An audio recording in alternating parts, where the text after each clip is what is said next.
All right, guys. So, based on the title of this video, how Gen Zers are buying homes younger than millennials and boomers did.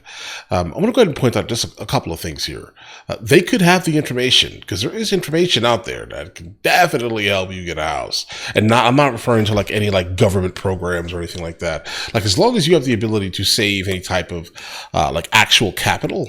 Like save it. Like stop spending. Don't doom spend on all those other crazy things, right?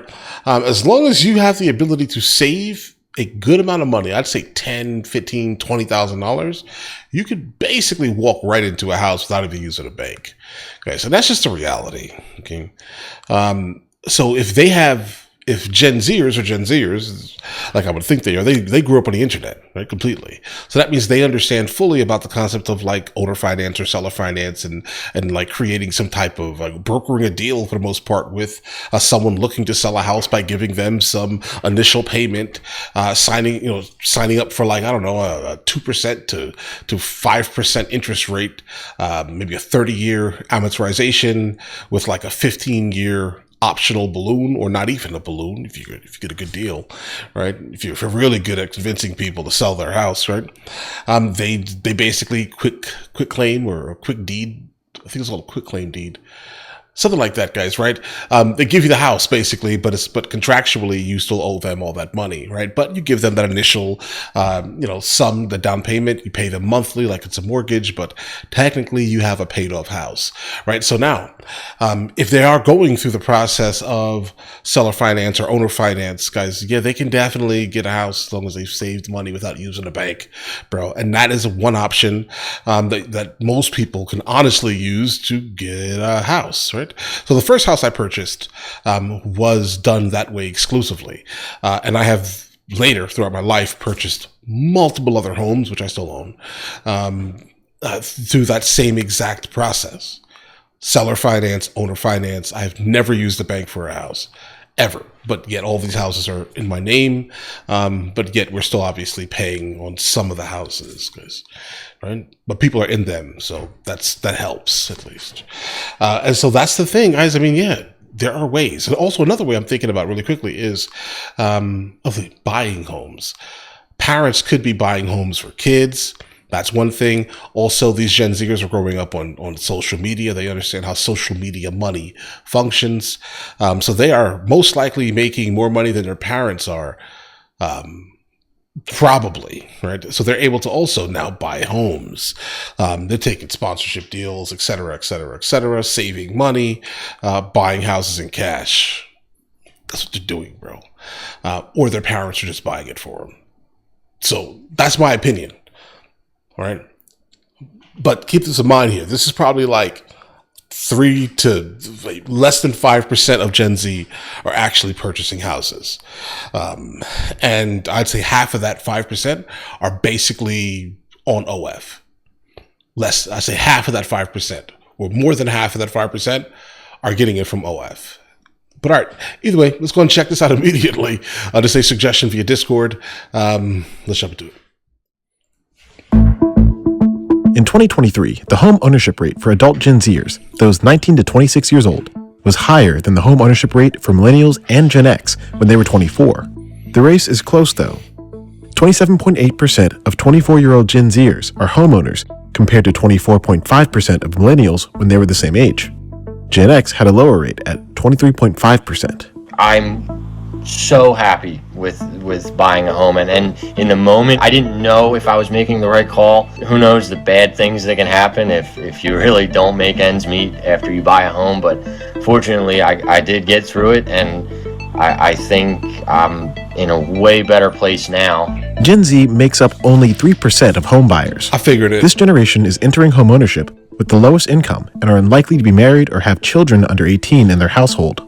In 2023, almost 3/4 of Gen Zers said they plan to buy a home within 6 years, even though the market is tough for buyers. It is an incredibly difficult housing market right now. We have very limited housing inventory, and we have had very limited housing inventory for a long period of time. It's pushed up home prices at the same time that interest rates are at a higher point than they have been in the last few years. So how is Gen Z affording homes sooner than their elders could? And what implications will that have for the housing market and U.S. economy? Implications for the housing market? Okay, not much. Now she said that the woman just said that there are some issues with inventory. Obviously, we have issues with inventory, but that's basically made up. A lot of these, like these new home builders, are building like communities that are exclusively for rent, like gigantic subdivisions. Those properties are there. Also, properties that have just not been listed that are just completely built. Those properties are not being added to the actual inventory. I'm not sure the inventory is actually as bad as BlackRock actually wants us to believe it is.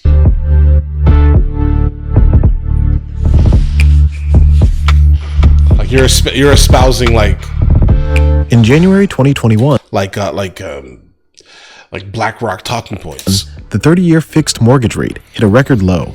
I signed less than 3% on my mortgage, Whoa, which is good job. An astronomical low. That's yeah, good job. So good job. I probably will never give that up. I won't buy until either I don't need a mortgage, I can make an equity transaction. Gen Z was looking like they were doing better than millennials, better than Gen X, because they were buying homes at a faster rate. But I think a lot of that had to do with how low interest rates were during those years. Oh, keep this in mind here. They were probably making less money. Because the interest rate is so low, you actually can afford, the bank thinks you can actually afford, more house than you actually can afford, with a normal, let's say 5 to 6%, interest rate. There's no way they'd be able to purchase a house. To be honest, through a bank, keep this in mind. There's almost no way the average American can afford a house, period, at these current interest rates. Like if you try to buy a house through the bank right now, nah, don't do that. But listen, get away from these banks. I mean, I get it. Like what, over 95% of people buy houses with the bank because they think that's the only way to buy a house, right? But please, trust me. Like broker some type of solid deal with someone that can do some like owner finance, guys. Please do that. All right. Rather than this.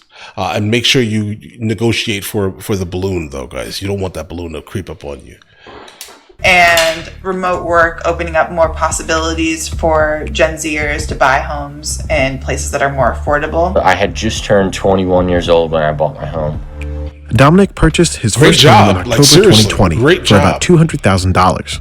He previously rented it while attending nearby Stockton University. I did not want to pay over $1,200 a month to live on campus. And I like this guy a lot. I just didn't see the value in doing that. During that time, with the mortgage rates, it was cheaper for me to buy a home than it was to live on campus. Right. Most Gen Zers were making their purchases in the Midwestern region. Areas like Lincoln, Nebraska, Toledo, Ohio, South Bend, Indiana, Tuscaloosa, Alabama, and Eugene, Springfield, Oregon. Okay, really quickly, guys. So, like, this area here is dirt cheap. It's not going to be dirt cheap if you're from the area. Keep this in mind. But if you are from, like, outside, like on the coast at least, either of the coast, this is crazy. Indiana is also cheap if you're not from there. Right. Lincoln, Nebraska is also cheap. Basically, all of these places right here are incredibly cheap to buy in. All right. There are houses for sale in this region for like maybe $40,000. Okay. I'm just letting you know, $60,000. They'll need work, right? But there are definitely houses for sale in that region for that.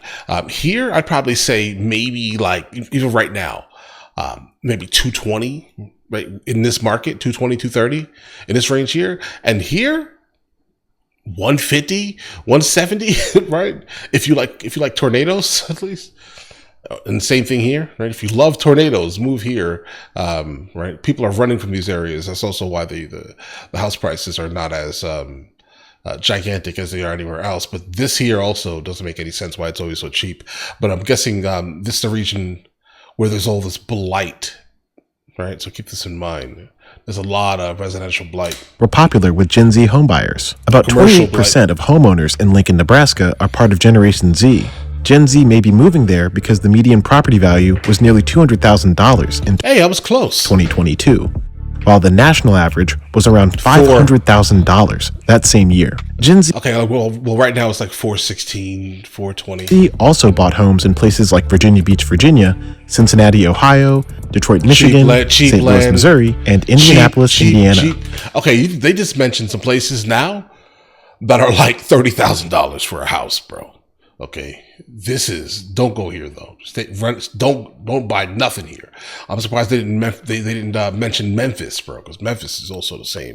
The typical home purchased by Gen Z in these areas cost $255,000 or less in 2022. Gen Z buyers are purchasing at the lowest household incomes of all home buyers out there. So they're making the most financial sacrifices, but they're also making compromises on the home. So maybe the condition or the age of the home. A lot of compromises. Millennials were more inclined to live in urban areas. Cities like Boston, San Francisco, Seattle, and Washington, D.C. And that in itself made it so we purchased houses later, right? Because if you think about the house prices in all of these areas versus the house prices in where Gen Z is buying, millennials didn't want to live there. C had a high share of 18 to 24-year-old home buyers in the mid-2010s. But millennials faced the Great Recession when they entered the housing market in the late 2000s. Yeah. Because of those housing barriers, millennials were more likely to stay in their parents' home for a longer time than previous generations. Gen Z has learned from millennials before them. They've learned about student loan debt. They're weighing their pros and cons when they go to college, and they're being financially savvy when they think about where they want to place their money and what they want to do with it. And it seems to be housing. While some Gen Zers bought homes, there are more living at home with their parents. 31% of Gen Z live in their parents' home currently. Meanwhile, boomers, those born between 1946 and 1964, began buying homes during the 1970s and early 1980s, when the 30-year fixed mortgage spiked over 18%. During 1970, when the oldest boomer was 24, the majority of U.S. homeowners in a 2 or more person household under 25 lived in the southern region.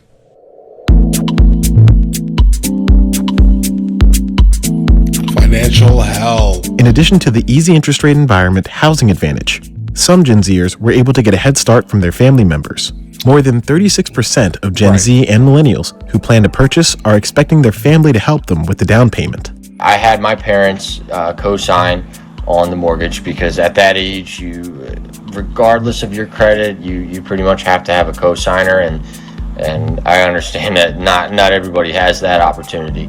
If a Gen Z member, The majority of them who are Gen Z and purchased a house, in fact, had somebody paying. was in a good economic position, they had a job, or they had help from family to afford a home, and they were able to buy a home, then they made out really well because home values went up considerably from 2021 to where we are now. An average American home in the second quarter of 2024 cost a little over $501,000. In February 2020, home buyers needed to earn just over $40,000 in annual income to qualify for a starter home. Today, a first-time buyer needs to make around $76,000 to afford a typical starter home in the U.S. 2020 experienced new lows for mortgage rates. The 30-year fixed rate was just under 3%. The typical age of a first-time buyer in 2023 was 35. In New Jersey, the median age was 49. Similar to the average age, the median price of a home in New Jersey grew. The median price of a home for sale in the state of New Jersey right now exceeds $500,000, and that's up over $100,000 from where it was even 2 years ago. So what we're seeing is a market that is increasingly constrained in terms of opportunity for first-time home buyers and for home buyers seeking to trade up in houses because of the market compression that we're observing, as well as the tremendous amount of demand. Our population is growing year over year, and the number of buyers seeking to purchase homes at the median and lower end of the market continue to climb. Melanie is a director at the New Jersey Housing and Mortgage Finance Agency. She and her team help first-time home buyers who are trying to find homes but can't afford the additional cost to jumpstart their process. Just 14 states, including New Jersey, and 1 U.S. territory offer homeowner assistance funding. The others have either suspended their programs or are awaiting waitlist applications. Okay, so basically the states that they're mentioning that offer these programs are waiting for you to fail. Like, I get it. Listen, it may be extremely tempting to say, listen, you know what? I want a house. This program is going to help me, right? But I'm going to be honest here. If you can't afford the down payment, you can't afford the house, right? And I think that's just probably the reality, guys. I mean, the program can get you in, but I'm not sure it's going to be extremely intelligent for you to actually take that deal. If something happens to that house, you're going to have to, at a moment's notice, change the roof, bro. Can you afford, if you can't afford the down payment, you can't afford the roof. Something's wrong with the foundation. You can't afford the down payment, you can't afford the foundation. Right? Like there's so many like gigantic issues that can occur while owning a house, and you own it and you can't call someone and say, hey, this is broken. Oh my God. Right. So I've always been very anti homeowner assistance program, specifically getting someone into the house, because it is way too risky, bro. Because what's going to happen? Your plumbing breaks in your house. Let's say you get a bill of $40,000. You cannot cover that bill. You can't, because you could not afford the down payment to that house. Again, you're in a property that you technically really can't afford. So what happens? You now have to leave that property. That property is still yours. You let that property go into eventual disrepair while you're now somewhere else renting. Right? This is unfortunately what happens a lot, guys, right? Foreclosures are interesting. And then all that money that you put into, thinking you are building an asset really just goes back to the bank. Like these homeowner assistance programs benefit the banks during foreclosure much more than it benefit you. You think it means something initially because you got into that house, your name is on it and all these other things, but let something major happen. Okay. Across the state, as much as a quarter of families are now coming in with a substantial down payment, often supported by parents, loved ones, significant others that are not necessarily co-borrowers. When the market's this tight, any kind of a cash infusion can help you to access a home, and so that pressure is increasingly making it difficult for first-time homebuyers who aren't selling a house and taking that nest egg to buy the next house. Over 3/4 of Gen Z homebuyers have received help on down payments. Of course. We're very conscious about trying to find ways to help first-time homebuyers invest and become homeowners while those houses are on the market, so that they can really enjoy that opportunity themselves, and so that we see that direct investment. When you live on a street, you care about the sidewalk, you care about the schools, you care about the lighting. So we view it not just as helping that individual, but as helping that community. And the bank.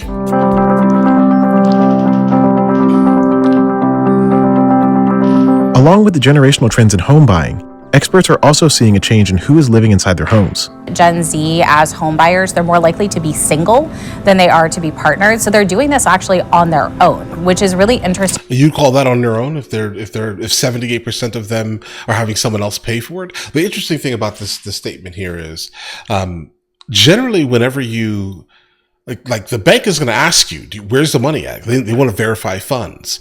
You can't go ahead and say, yeah, well, the funds for the down payment are coming in through someone else's account.